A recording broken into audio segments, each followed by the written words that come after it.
Christine Brosseau est maroquinière. Sa spécialité, les sacs de luxe, normalement. Aujourd'hui, avec une centaine de volontaires sur les quelques 900 salariés du site de Saint-Florence en Vendée, elle s'est lancée dans la confection de masques.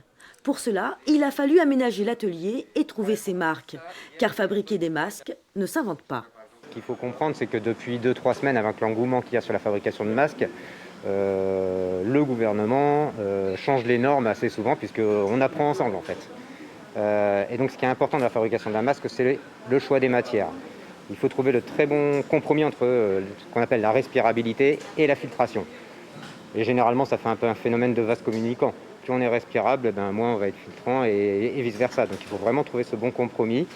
Des masques en tissu non chirurgicaux qui peuvent servir jusqu'à 4 heures par jour et être lavés 5 fois. La production que vous voyez en ce moment, on gardera 20% pour nous et 80% partent ensuite pour être distribués. D'ici quelques semaines, on sera à plus de 100 000 par semaine.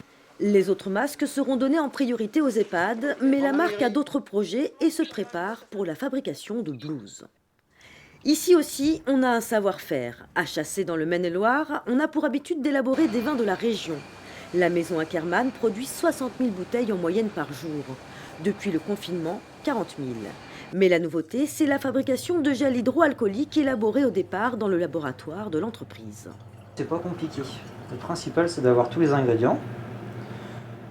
Donc nous, on travaille en partenariat avec Combier et puis Végextra qui nous fournit l'alcool et le glycérol.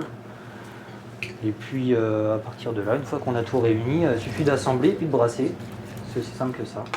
Là aussi, l'initiative vient des salariés qui souhaitaient conjuguer leurs compétences et leurs outils pour être utiles à la bonne cause. On a commencé à produire d'abord 1000 litres, puis 2000, et aujourd'hui on est rendu à quasiment 3000 litres de gel hydroalcoolique qu'on donne à l'ensemble des structures de Terrena.